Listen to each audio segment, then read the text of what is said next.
Hi, my name is Chris Mills. I'm one of the clinical educators here at Savemead Hospital. I'm just going to go through the blanket roll external management cooling system for you so we can optimise our patient temperatures on the unit. So, to start, I'm just going to show you the mattress. So we've got two sorts of mattresses. This is the green mattress here on the bottom. So how you would put this on the patient is the tubing will go to the left side of the patient's head.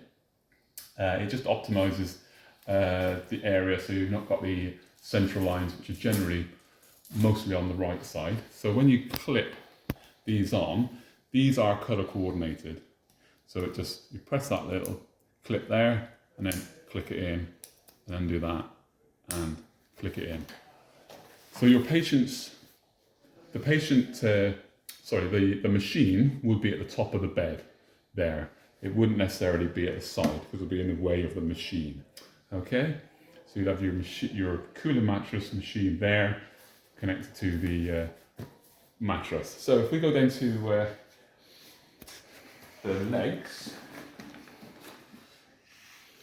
so to optimize patients' pressure areas so that the mattress is working optimally to stop them getting pressure areas, what you need to do is to just flip that part of the mattress back so that the patient's heels are on the mattress, getting the pressure relieving properties of the mattress. Okay. Then this is our Maxi Thermalite disposable mattress we've started to use. So this one clips in the same, but they're not colour coordinated. They can go on either. Okay. So if you've got a patient that's got a temperature, come into hospital and we need to cool them down to normotherm, collect one of these disposable mattresses and lay it on top, and you hopefully get your patient down to normotherm quicker. Okay. So we'll just go on to the machine. So this is the machine. It's called a Cincinnati Sub-Zero, but we call it a blanket roll. So you just turn it on there. There's a little cupboard here or drawer here that you can put your. There's a booklet in there, and this is where we keep the probe cables when we're not using them. So you'll turn it on, and you'll get this. So you're going to press that, and if you wanted a certain temperature, you go up and down on these buttons here. Okay. This will tell you the temperature of the water. Okay, so this will go up and down depending on your patient's temperature. Okay. So you will to set the patient's temperature, go up and down on this one. Then, if you've got a patient that's got a temperature and you want to get down to normotherm, 37, then you would select this one here.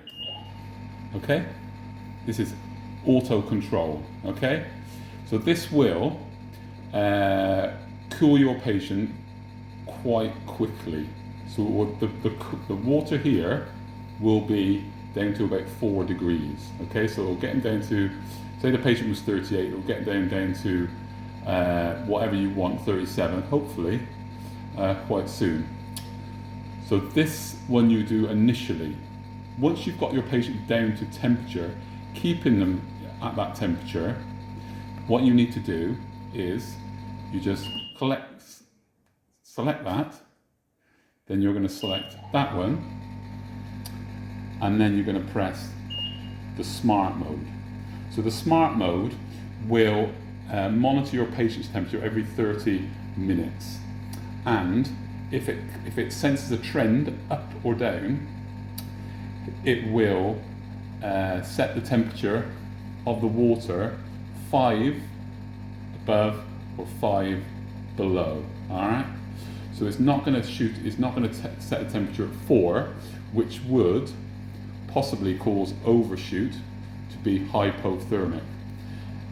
And if the patient needed to be warmed up, it's not going to set the temperature right up at 42, so the patient will get too hot. So it monitors at every 30 seconds, and what we want to try and do, every 30 minutes, and what we want to try and do is optimize the patient being in normotherm for more time and not making them overshoot their temperature. Okay, so this one here, you can just press and it will just show you the patient's temperature, and you can just have it on, just monitoring the patient's temperature. It won't actually, the machine won't be running. Okay, then this one here is an alarm for the water. So the water in the back of the machine here, there's a grate. The water needs to be below there. So if the alarm goes off, what you need to do is follow the instructions on the lid and call Craig, our equipment technician, or the nurse in charge, and then we can sort it out from there. What we don't want it to do is it to rise. That's all. So make sure you keep an eye on that light at the front, and speak to somebody if the light goes off. Okay. So we're going to go onto the side now. So this is your probe, yeah, and this is what you'll slot in when you start measuring your patient's temperature. These are the two cables or tubings. So they're male and female. So when you want to undo it, you push that back, and so that's the male, and this is the female. So push the coupling back and then push it in. Same with that one, and same with these. Push that back, and then just push that back like that. Okay, so I'm just going to turn the machine on now. So what we need to see is this fan starting to turn. So it's starting to turn now. So this is what you want to see. You need to see that flowing nice. This was the indicator of the water flowing through these tubes. Okay, so if it stops or becomes slow, there could be a couple of reasons why. So one reason, the tube in here has been kinked like that, and it's just going to disrupt the flow of water through the mattress.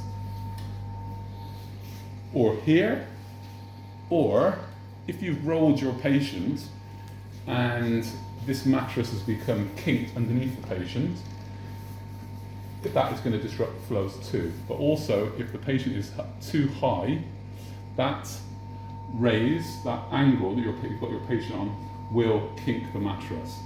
So you possibly need to lower your patient down a touch and just ensure that the mattress isn't kinked. Okay.